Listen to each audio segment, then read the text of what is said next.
Hi hello welcome to news 8 Telugu channel. This is Paritala Murthy. ముందుగా నా ఈ రివ్యూస్ ఆదర్శన మీ అందరికీ పేరున కృతజ్ఞతలు తెలుపుకున్నా. సాటర్డే ఎపిసోడ్ ఒక మంచి కిక్ ఇచ్చిందని చెప్పాలి. ఎందుకంటే 12వ వారం వచ్చిన తర్వాత దట్టు ఫ్యామిలీ ఆడియన్స్ వచ్చేసారు, టాప్ 5 పెట్టేశారు, ఆల్మోస్ట్ విన్నర్ ఎవరో డిసైడ్ అయిపోతుంది. అంతా కూడా అయిపోయిన తర్వాత సో ఇలాంటి ఒక మంచి పెప్పర్ ఎపిసోడ్ రావడం అనేది సో చాలామంది ఈగర్గా వెయిట్ చేశారనమాట. ఆ ప్రోమో కోసం కానీ, ఆ సంజన రీతు ముఖ్యంగా ఆ గొడవ ఏం జరుగుతుంది, సంజనకి ఎలాంటి క్లాస్ బీక్తారు, లేదంటే రీతుని తప్పంటారా, పవన్ డిమాండ్ తప్పంటారా, పవన్ డిమాండ్ కళ్యాణ్ గొంతు పట్టుకున్నాడు దానికి ఏమైనా రెడ్ కార్డ్ ఇస్తారా, ఇలాగా చాలా అంటే చాలా జరిగినాయి సినారియోస్. డబుల్ ఎలిమినేషన్ ఉంటుందని కూడా మనం గెస్ చేసాం. సో వాట్ ఎవర్ ఆ డబుల్ ఎలిమినేషన్ అనేది అయితే లేదు. డబుల్ ఎలిమినేషన్ ఉంటే నేను క్విక్ వీడియో చేస్తాను మీకు చెప్పాను. సో ఇప్పుడు దివ్య ఎలిమినేట్ అయిపోయినట్టుగా అయితే మనకైతే సమాచారం తెలుస్తుంది. అది ఆల్మోస్ట్ మనం చెప్పుకున్నాం కూడా ఎలిమినేషన్ వీడియోలో. సో దివ్య అయితే ఎలిమినేట్ అయిపోయింది. సో ఇక మనం రివ్యూలోకి వెళ్ళిపోదాం, పాయింట్ టు పాయింట్ మాట్లాడదాం. మీకేమనిపించిందో మస్ట్గా కామెంట్ చేయండి. నేను కామెంట్స్ అన్ని చదువుతున్నా, ఆ కామెంట్స్ మీద నేను వీడియో కూడా చేస్తాను, ఆ వీడియో కూడా వస్తుంది. కొన్ని క్వశ్చన్స్ కూడా కలెక్ట్ చేశాను. మస్ట్గా అయితే కామెంట్ చేయండి మీకు ఏమనిపించింది ఈ ఇష్యూలో అని. అంటే ఆడియన్స్ పాయింట్ ఆఫ్ వ్యూలో చాలామంది సంజనాకి చాలా పర్సంటేజ్ అనేది పెట్టారు, ఓటింగ్ అనేది. సో చాలా ఇదిగా కూడా తీసుకున్నారు, అవును కదండి కరెక్టే కదండి అని. బట్ అక్కడ హౌస్ మేట్స్ కానీ, హోస్ట్ కానీ, కొంతమంది ఆడియన్స్ కానీ అక్కడ ఉన్న వాళ్ళు రాంగ్ అని అభిప్రాయపడ్డారు. సో దీని మీద మనం డీటెయిల్గా మాట్లాడదాం. So first point by point వెళ్ళిపోదాం. ఫస్ట్ కళ్యాణ్ ఫ్యాన్స్ వచ్చారు, సో మాట్లాడారు. అసలు యాక్చువల్గా మన ఆడియన్స్లోకి వెళ్ళినప్పుడు ఒక పాయింట్ మాట్లాడాలనుకుంటాం కానీ అట్నుంచి రివర్స్ క్వశ్చన్లు అడుగుతుంటే కాస్త తడబడిపోతూ ఉంటాం. అదే జరిగింది అక్కడ శ్రీకాకుళం అబ్బాయిది. నెక్స్ట్ రీతు ఓవర్ యాక్షన్ అంటే చాలా పాయింట్స్లో ఉన్నాయి. డిమాండ్ పవన్ నిన్ను వదిలేసారు చూసావా మధ్యలో, నీ పేరు చెప్పలేదని ఇలాగ ఓవర్ యాక్షన్ చేసింది. ఈ ఎస్పెషల్లీ రీతు ఓవర్ యాక్షన్ మీద నేను ఒక స్పెషల్ ఎపిసోడ్ చేశాను. దీని తర్వాత ఆ వీడియో వస్తుంది, పబ్లిష్ అవుతుంది, అది మస్ట్గా చూడండి. సో మీకు చాలా పాయింట్స్ చెప్పాను, అందులో డీటెయిల్గా అనాలిసిస్ అనేది చెప్పా. డిమాండ్ పేరు చెప్పలేదు, అది మామూలుగా నీ పేరు ఎవరు చెప్పలేదు, ఇలా మాట్లాడుకున్నారని అక్కడ ఒక డిస్కషన్ నడిచింది ఫ్రైడే ఎపిసోడ్లో. దాని తర్వాత సర్ఫ్ ఎక్సెల్ టాస్క్, ఆ టాస్క్లో తనూజ వర్సెస్ భరణి కాస్త ఆర్గ్యుమెంట్ అనేది నడిచింది. అయితే ఇక్కడ ఈ సర్ఫ్ ఎక్సెల్ టాస్క్ అనేది స్పాన్సర్ టాస్క్, అది పెద్ద ఇదేం కాదు, ఫ్రెండ్లీ టాస్కే కదా అని కొట్టుపడేసింది దివ్య. కానీ అక్కడ ఆడాల్సిన గేమ్ ఈ పాయింట్ ఏంటి అనేది మిస్ అయిపోయింది. అక్కడ కళ్యాణ్ వాయిస్ రేజ్ చేయలేదు, నేను అడుగుదాం అనుకున్నా కానీ నువ్వు మాట్లాడావు కదా, మళ్ళీ మీకు ఆర్గ్యుమెంట్ అవుతుంది కదా, నేను మధ్యలో ఎందుకు రావడం అని అనేసాడు.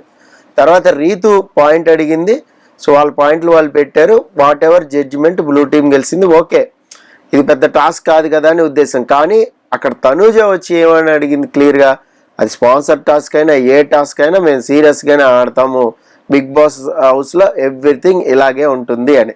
ఇక్కడ నాకు ఒక్క పాయింట్ ఉంది ఏంటంటే, దివ్య లాస్ట్ టైం కూడా సంచాలక్గా తనూజ గేమ్ ఆడుతున్నప్పుడు చాలా లైట్ తీసుకుంది ప్రేరణతో.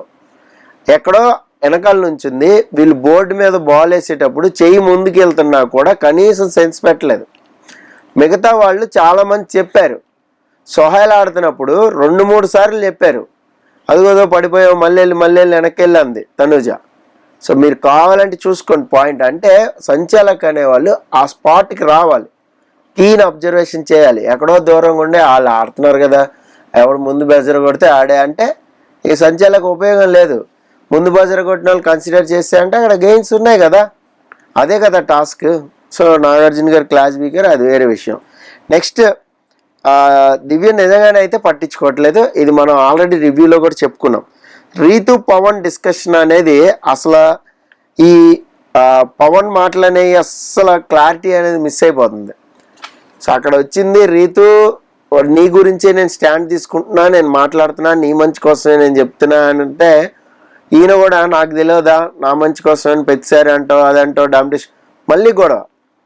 ఇక్కడ సంజన చెప్పిన నామినేషన్లో ఒక పాయింట్ కరెక్ట్ అయింది చూసారా, వస్తావు పొద్దున్నే లేస్తావు, పవన్తో మాట్లాడతావు, పవన్తో గొడవ పడతావు, మళ్ళీ ఆయన అటు పోతాడు ఇటు పోతారు, మళ్ళీ వస్తారు, మళ్ళీ ఇద్దరు కలుస్తారు, మళ్ళీ రాత్రికి మీరిద్దరు కలిసి కూర్చుంటారు, నేను చూడలేకపోతున్నా ఇది అంది. ఆ పాయింట్ రైట్ అయినట్టేగా మరి ఇక్కడ. సో ఈ గొడవ చూస్తే ఎవరైనా కూడా అది రైట్ అయినట్టే కదా. ఇన్ ఫ్రంట్ ఆఫ్ నాగార్జున మీకు ఆ ఫ్రైడే ఎపిసోడ్లో ఇది చూపెట్టారు కదా, అప్పుడైనా సంజన మాటలు మీకు ఐడియా రావాలి కదా, రాలేదు. సో వదిలేద్దాం. నెక్స్ట్ దివ్య భరణి వీళ్ళిద్దరూ కూడా సో ఒక పాయింట్ పైన ఖచ్చితంగా గొడవ అనేది జరుగుతూనే ఉంటుంది. ఈ ఒక్క వారానికైనా సరే నేను గొడవలు లేకుండా ఉంటాం అనుకుంటుంది, కానీ ఏదో ఒక పాయింట్లో దివ్య వాయిస్ రేజ్ చేయడమో లేదంటే ఏదైనా చేయడమో రప్చర్ చేయడమో ఎక్కడొక్కడ జరుగుతూనే ఉంటుంది. నెక్స్ట్ సంజనతో ఇమాన్యుయల్ మాట్లాడట్లేదని ఫీల్ అయింది. సో నాతో మాట్లాడట్లేదు, 4 రోజులైంది మాట్లాడట్లేదు, రీతు విషయంలో మాట్లాడట్లేదు. మరి అంత తెలిసినప్పుడు అప్పుడే నువ్వు చెప్పేసి ఉంటే ఇక్కడ వరకు వీకెండ్ ఎపిసోడ్ వరకు నీకు అంత అపాలజీస్ చెప్పేంత అవసరం ఉండదు కదా మామూలుగా. సో వాట్ ఎవర్ అంటే ఇక్కడ ఏంటంటే నేను అన్నది అంత బ్యాడ్ ఏం కాదు, నేను స్టాండ్ తీసుకుని చెప్పుకోగలుగుతా హోస్ట్కి అనే బలం ఉంది 4 రోజుల నుంచి. ఆమె అదే చెప్పింది, నేను మాట్లాడుకుంటాను, నేను అన్నది అంత బ్యాడ్ ఏం కాదు, నేను చూడలేకపోతున్నా అని చెప్పుకుంటాను, కళ్ళు మూసుకోవాల్సి వస్తుందంటే దుప్పట కప్పుకోవాల్సి వస్తుందని ఆమె బాధ. సరే వాట్ ఎవర్. ఇంకా హోస్ట్ నాగార్జున వచ్చారు. ఇక్కడి నుంచి పాయింట్ బై పాయింట్ వెళ్దాం, కొంచెం లెంత్గా ఉంటుంది వీడియో అయినా కూడా చూడండి. సో ఫస్ట్ సెల్యూట్ నేర్పి అన్నారు, నాగార్జున యాసిటీస్ కొట్టారు. సో అది ఆల్మోస్ట్ ఆర్మీ ఎపిసోడ్స్, ఆర్మీకి సంబంధించింది గగనం సినిమా చేయడం కానీ అది కానీ ఇది కానీ చేశారు కాబట్టి అది బాగుంది చూడటానికి. అక్కడ కళ్యాణ్ కొడతాం, ఇక్కడ నాగార్జున కొడతాం. నెక్స్ట్ ఇమాన్యుయల్కి ఒక జడ్జిమెంట్ ఇది ఇచ్చారు, అమ్మా నన్ను ఇరిగిచ్చారు ఇవాళ అని ఫీలింగ్లో అలా ఎక్స్ప్రెషనే తెలిసిపోయింది. ఆ తర్వాత సంజన రీతు ఇష్యూ ఇదే మెయిన్ పాయింట్. అసలు ఎంతసేపు చెప్పినా సంజన తగ్గేదేలే అంది. అక్కడ హోస్ట్ చెప్తున్నా నింద వేయడం కరెక్ట్ కాదు సంజన, నువ్వు కూడా ఒక నింద ఎదుర్కొనే వచ్చావు హౌస్లోకి, అది పోగొట్టుకుందాం అనే ఉన్నావు అనే పాయింట్ని ఎమోషనల్గా పెట్టారు సంజనకి. సో బీబీకి ఎందుకు వచ్చావో నువ్వు తెలుసు కదా, మరి అది కదా చేసుకోవాల్సింది, మరి నువ్వే నిందేసి వెళ్ళిపోతే ఎలాగా, అక్కడ ఆర్గ్యుమెంట్ అనేది నడిచింది. ఇక్కడ వీడియో కూడా ప్లేబ్యాక్ చేశారు. ఏది తనూజతో మాట్లాడింది, ఇది మనం ఎగ్జాక్ట్గా మనం అనాలిసిస్లో మాట్లాడుకున్నాం, వెళ్ళి ఎవరైనా చూడండి. ఈ అనాలిసిస్లో మనం కరెక్ట్గా ఇదే పాయింట్ మాట్లాడాం.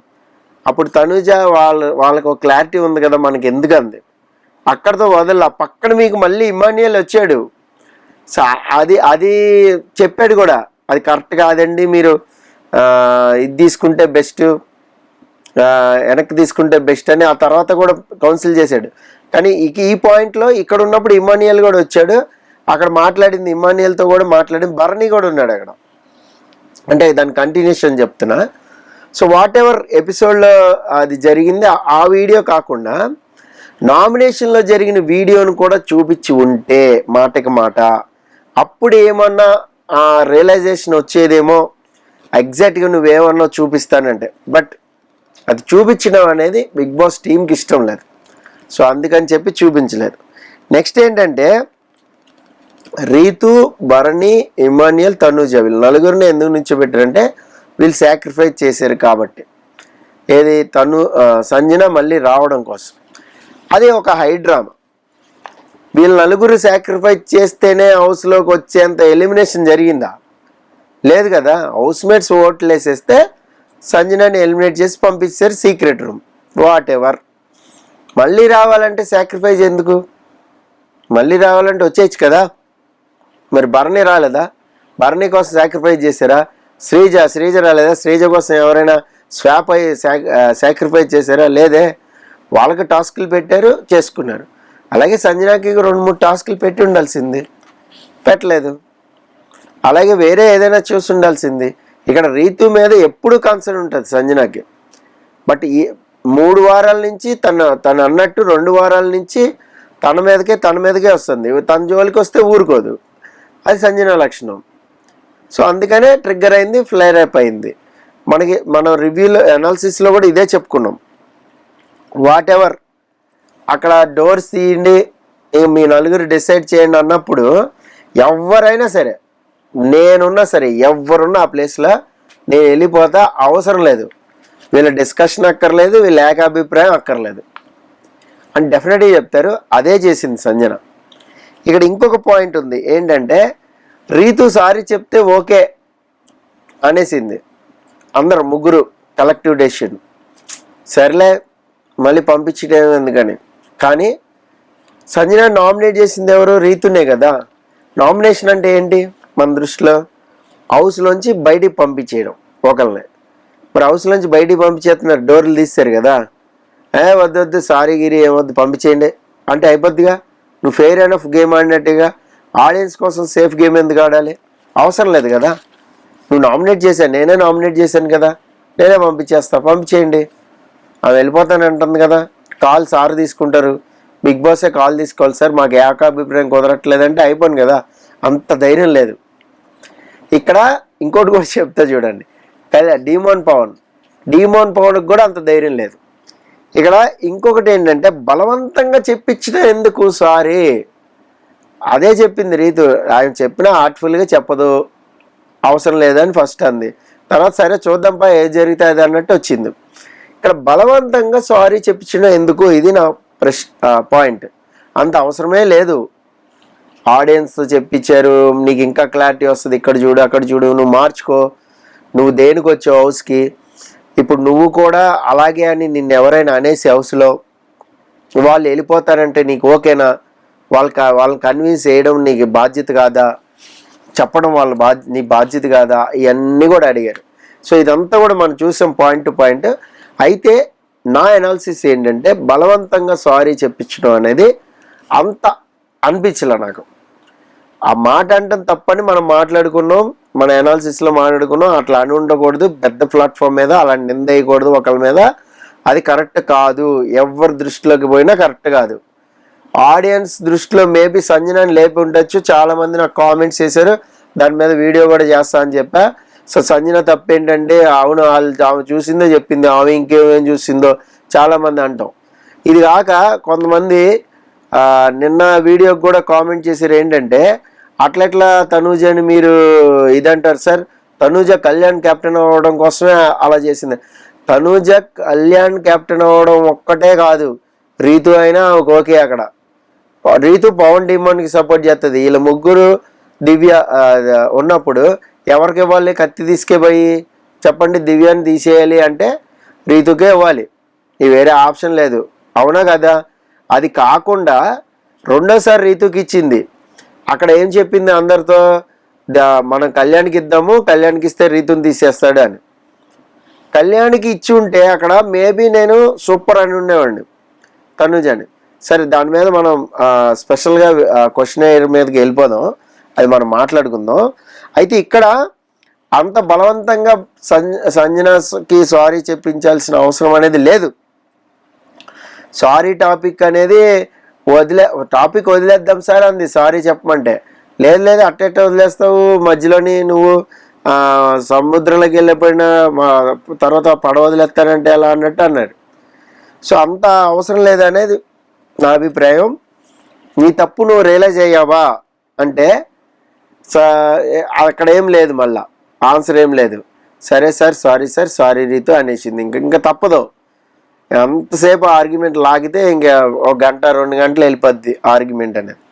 ఇక నెక్స్ట్ దానికి వద్దాం. పవన్ డిమాండ్. అసలు ఈ కన్ఫ్యూజ్ మాస్టర్ ఏందో నాకు అర్థం కాదు. స్టార్టింగ్ నుంచి క్లారిటీ లేదు, అసలు ఇప్పుడు కూడా క్లారిటీ లేదు. ఫస్ట్ అన్నాడు నేను ఓకే అనలేదు అన్నాడు. ఫస్ట్ కావాలంటే వెళ్ళి చూడండి. ఆ తర్వాత వీడియో చూపిస్తే ఓకే అన్నట్టే సార్, దాని అర్థం ఓకే అన్నట్టే. అంటే ఏంటి? ఇప్పుడు టీం కోసం ఆడదాం అన్నప్పుడు టీం కోసం ఆడాలి. లేదన్నప్పుడు కళ్యాణ్ అక్కడ చెప్తున్నప్పుడు పవన్ కళ్యాణ్ ఆన్ స్పాట్లోనే నువ్వు చెప్పాలి. లేదు నేను ఇమ్మాన్యుయల్కి మాట ఇచ్చాను, నాకు ఫస్ట్ ప్రయారిటీ రీతు, తర్వాత ఇమ్మాన్యుయల్, ఇలా చెప్పాలి. అసలు లేదు, వాయిస్ చెప్పట్లా. నేను మనసులో అనుకున్నా సార్, నా ఇన్నర్ వాయిస్ ఇది సార్. నీ మనసులో ఎవడు దూరుతాడు? లాస్ట్ టైం కూడా ఇదే కదా ప్రాబ్లం అయింది. అంటే నేను ఇట్లా అనుకున్నాను సార్ అని అనుకోకూడదు, అనాలి. అనుకుంటే ఎలాగా? ఊహించుకున్నావు, నేను ఇలా ఊహించుకున్నాను సార్ అంటే ఎలాగా? ఊహించుకోకూడదు, చెప్పాలి. అనుకోకూడదు, అనాలి. బయటకు అంటేనే తెలుస్తుంది. నీ లోపల మనసు ఎవడు చదువుతాడు దూరి? నాగార్జున ముందే ఇలాగ చెప్తే ఇక హౌస్ మేట్స్ ముందు ఎట్టున్నాడు? మార్నింగ్ గొడవ కూడా అయింది అదే, రీతుకి అండ్ పవన్కి. అట్లా కాదు, నేను ఇట్లా అనుకున్నా, నేను మాట్లాడుతున్నా నేను వాయిస్ వచ్చినప్పుడు నేను ఎందుకు మాట్లాడినా అంటాడు, కానీ మాట్లాడ్డాడు. సో అదే ప్రాబ్లం. ఈవెన్ దో ఆ తర్వాత ఇంకేదో కట్టప్ప వారియర్ ఆడిచ్చారు. సో దాని మీద కూడా ఆర్గ్యుమెంట్ అనేది జరిగింది. అది కూడా మనం స్పెషల్ వీడియోలో మాట్లాడుకుందాం. So this is Paritala Murthy signing off. By by.